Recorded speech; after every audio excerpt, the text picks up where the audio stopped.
And maybe a good idea would be to look at our own Irish saints, because we had saints who gave prophecy. And here's one.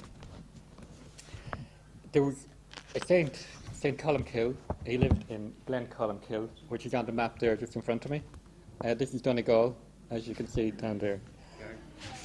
Now, Donegal, the prophecies of St. Columkill would have been verbal. They would have been oral prophecies, mainly. Well, even before St. Columkill, let's look at St. Berkin, Irish, died 544. He said, after a man whose name will be Rua, which means red in Irish, a spirit of fire will come from the north. He will march towards Dublin. There will be one Lord over Ireland. It is he that will bring affliction to the foreigners, by which their savage hordes shall suffer. Until he will sail across the Azure Sea to Rome, he will be a great king, renowned for feats of arms. So we're talking about a king coming shortly in Ireland. There will be a king in Ireland, a Catholic king, who will come from the Glen. Now, that's a prophecy from Columkill. The Glen is Glen Columkill. That's what the word means. Glen Columkill is where St. Columkill was born. And the Rua from the Glen is this person who will be the king over Ireland. So, up Donegal. Now, another Irish saint, Saint Senanus, and S-E-N-A-N-U-S, or Senan. Yeah. Okay, just give it to you. This is a very detailed description of where we're heading towards. He says, he's asked the question, what will be the condition of the race of people in that time? They will not observe rectitude in their judgments. They will entertain false and treacherous intentions. Falsehood will characterize that class of men who will sit in judgment to pass sentence according to the law. Between the father and his own son, litigations will subsist. The clergy of the Holy Church will be addicted to pride and injustice. The advantages they will aim at will be the possession of worldly substance. Women will abandon feelings of delicacy and cohabit with men out of wedlock. They will follow those practices without secrecy, and such habits will become almost unsuppressible. All will rush into iniquity against the will of the Son of the Blessed Virgin Mary. The earth will not produce its fruits for the race of people to whom I allude. Full mansions will be deserted, and unpleasant will be the tidings concerning them. Dreadful plagues will come upon all the race of Adam. And then he's talking about the English. And this is in relation to the Irish king and the great monarch, the French king. So it's giving us the time frame. They, the foreigners, will themselves betray each other, in consequence of which their sovereignty will be broken. They will stain their swords and battle axes with blood. They will be a selfish race devoid of benignity. The son of the king of Saxon will come to join them across the sea. This is the great monarch. He will part with the sovereignty of the English in the country whence he will come. The English and the Irish of Ireland will unite in one confederation against the forces of the Saxons.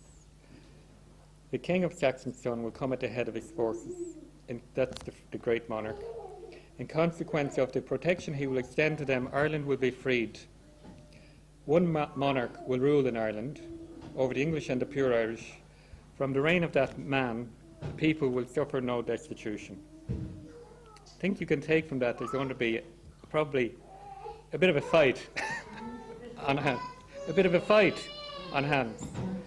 Anyway, St. Columkill. St. Columkill again is described in great detail that there will be a lot of violence, that it'll be a very unsafe time. And he's describing anarchy, and he's saying why it will happen. This is what's coming now here in Ireland. Great carnage will be made. Justice shall be outraged. Many evils, great suffering shall prevail, and many unjust laws will be administered. The time will come when they will not perform charitable acts, and truth will not remain in them. They will plunder the property of the church. They will be continually sneering at each other. They will employ themselves at reading and writing. They will scoff at acts of humanity and at irreproachable humility. There will come times of dark affliction, of scarcity, of sorrow, and of wailing in the latter ages of the world's existence, and monarchs will be addicted to falsehood. He's describing the whole situation, and he says that the state will take over the property of the church. And again, I'm just going to read some excerpts. These books, if you want to get them, they're available there. But he continues, he says, the clergy shall be led into error by the misinterpretation of their reading. The relics of the saints will be considered powerless. Every race of mankind will become wicked, and so on. And concluding this, he said that church livings will become lay property. The trees will not bear their usual quantity of fruit. Fisheries will become unproductive. Inclement weather and famine shall come, and fishes shall forsake the rivers. The people oppressed for want of food shall pine to death. Dreadful storms and hurricanes shall afflict them. Numberless diseases will then prevail. Fortifications shall be built narrow during those times of dreadful danger. And then he's giving a prophecy about a judgment which seems to indicate instant death. And this is what he says. A great event will happen. I fail not to notice it. Rectitude will be its specious motive. And if you be not truly holy, a more sorrowful event could not possibly happen. And that means to die in mortal sin is the most sorrowful thing that could happen in your life, because you don't get it. So he's saying this will be an attack. It's using a spurious motive for the attack. And this will, in the context in which this was given, in other contexts, he seems to be talking about the destruction of Dublin, that Dublin would be destroyed by fire. So then he's continuing.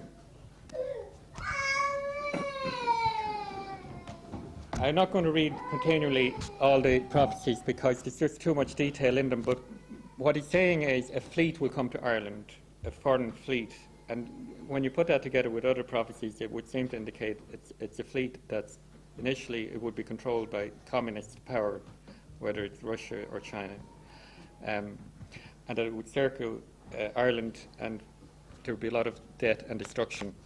They will inflict a flesh-hewing course of warfare to such a degree that scarce a man of them shall escape. And he calls it the fleet of rowing wheels. He's talking about propellers, which they didn't have at that time. And he describes where they're coming from. They come from a land which is facing the west. So it could be from Russia, from the description that he's given. He says that the enemies of the English will be aroused into activity, those who reside in the eastern and western parts of the world, and they will engage in battle on the circumscribed sea. Now, that means a sea that's surrounded by land, probably the Mediterranean, or it could be the Straits of Hormuz at Iran, or it could be the Irish Sea. But fitting it with other prophecies, it would seem to indicate the Mediterranean. And then he's describing that the great monarch will come, and then the victory will be for the great monarch. That's just a short excerpt from St. Columcille. What warnings, 3 warnings will come, according to St. Columcille, before these things happen. 2 have already occurred. 3 warnings will be given before their final fall. And the first one is the burning of the Tower, London Tower. The burning of the dockyard of the English has already happened. And the last one, the burning of the treasury where gold is deposited, the mint. That has never happened, to my knowledge, as far as I know. That's St. Columcille. Another Irish saint is St. Ultan. And he's talking about this king from Donegal, the king from Glencolumcille. He says, then the Rua, the red, will proceed to the south. He will offer much opposition to the English. Now, when they're using the word English here, they're using the word for a foreigner. It could be another invader. It could be English, it could be Russian, so just to keep that in mind. Anyway, he says, my confidence is in the redhead for valour. He will free Ireland from her difficulties. In a month after that hard-fought battle, another king will come from the north. And he's talking about the fight will continue, but the victory will be for the Rua. And of the enemy, none will remain but what birds will be able to carry off in their claws. So there's a description there of what is coming in terms of Ireland. And most of the prophecy that you come across doesn't really deal with Ireland. So I just thought we'd include that, just to get a bit of a picture. A lot of what St. Columkill was talking about was universal disarray and want and famine. So that's bringing us up to St. Maltavlicht. St. Maltavlicht? Anybody ever heard of him? Maltavlicht. Maltamhlacht. Don't think that's Malachi. The 7th century. Sorry, I'm so sorry, I didn't get it. Maltavlicht. 7th century. In the latter ages, destitution will fall upon many people, and whenever the English will commit great evils against Ireland, then the English will be expelled, and Ireland will become the property of her rightful owners. So what we're talking about is not just going to be happening in Ireland, it'll be happening on a worldwide scale. And there's dates that are given as to when this might occur. And what I would suggest from my reading of it is that we're talking about 5 years. So it would be a good idea to have a 5-year plan. It might be 4 years, it might be 5. Most of the prophecies say that the great monarch will be in war, in battle, until he's 40 years of age, and for 4 years. He'll be fighting for 4 years. There's the French monarch. There's a date that's given by St. Bridget, and it's given by some other saints, and I'll just give you, it's the date in which the Pope will flee from Rome. The date in which the Pope will flee from Rome. And the Pope that we are talking about is the present Pope, according to most of the prophecies, as far as I can see. And the description of the day in which that occurs, the year is given. The Pope will cross the sea in a year when the feast of St. George, April 23rd, falls on Good Friday, and St. Mark's feast, April 25th, falls on Easter Sunday, and the feast of St. Anthony, June the 13th, falls on Pentecost, and the feast of St. John the Baptist, June the 24th, falls on Corpus Christi. This book was written, actually, The Prophets in Our Times, by a priest, an English priest, Reverend Gerald Culleton, during the Second World War, when people were thinking maybe Hitler is the Antichrist, and they were looking for direction from prophecy.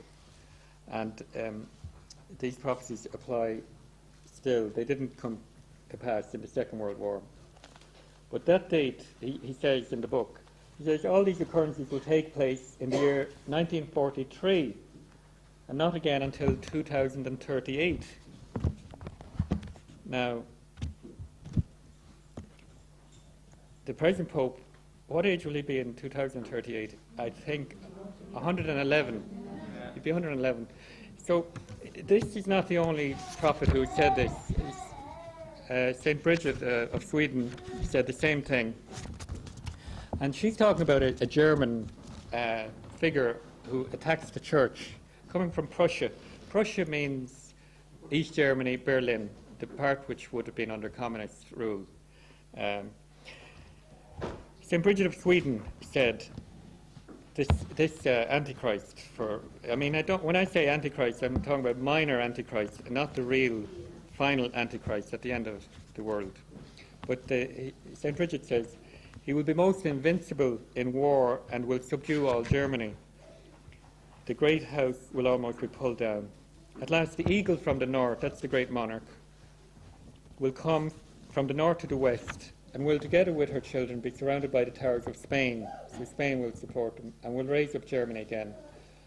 The eagle will also invade the Mohammedan countries, and will carry the admirable sign, the cross, in the land of promise, in Palestine. And then peace and abundance will return to the world.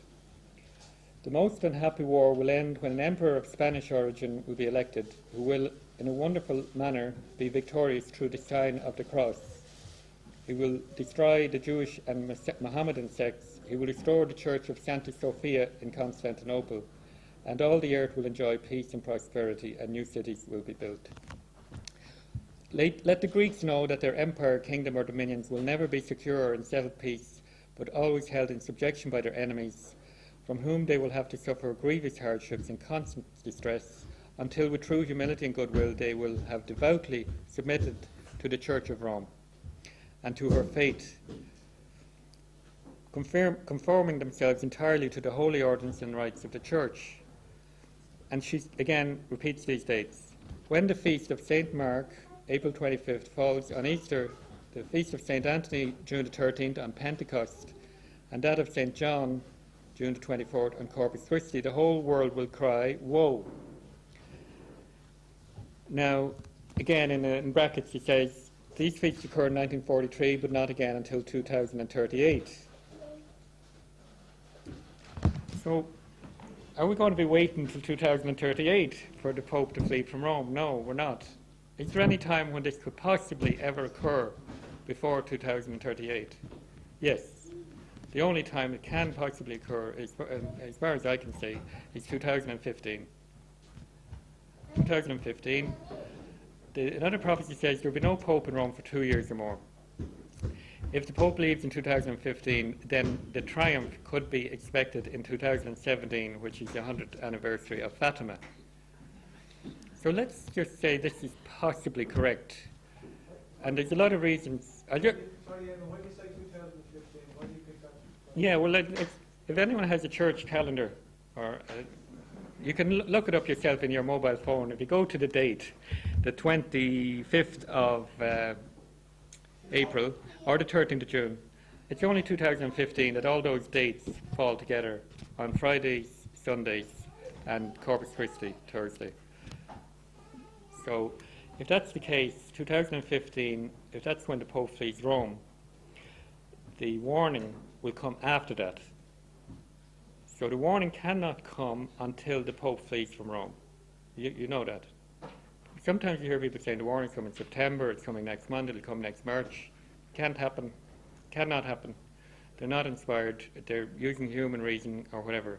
The Pope has to flee from Rome before the warning comes. People, you know that, do you? No.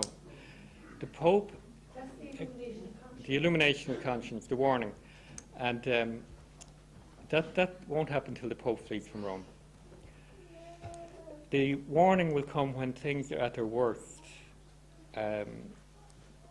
According to Garabandal, which I fully believe in, and Mother Teresa of Calcutta, Saint Mother Teresa, believed in it as well. Saint, I'm right? Saint Mother Teresa.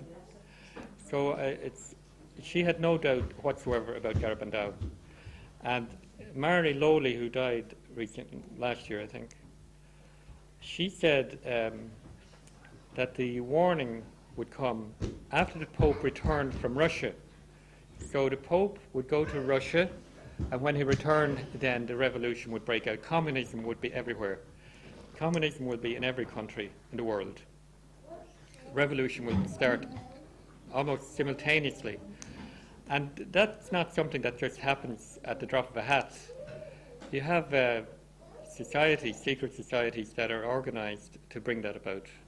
It can't just happen just willy-nilly that every country in the world has revolution at the same time, or that there's so many countries in the world with this phony demand for abortion and so on. It's been orchestrated, and Pope John Paul II said that when he produced Evangelium Vitae in defense of life, that it was a coordinated activity against life. There was no popular demand coming from the people. And the same way, this revolution, they will spring up because they'll be orchestrated. And it's not to say that people are free or Masons is not the truth. And that's normal. The language of Satan is the opposite to what they say. So they're not free, they're slaves. They're not Masons, they're destroyers. So this activity of revolution fits in with them perfectly. They're slave destroyers. And to say that they're slaves means that they don't have freedom. They have to follow and obey their master. And their master, in whom they worship, is Lucifer. And they don't make any secret about that. And Lucifer is not a kind master to have.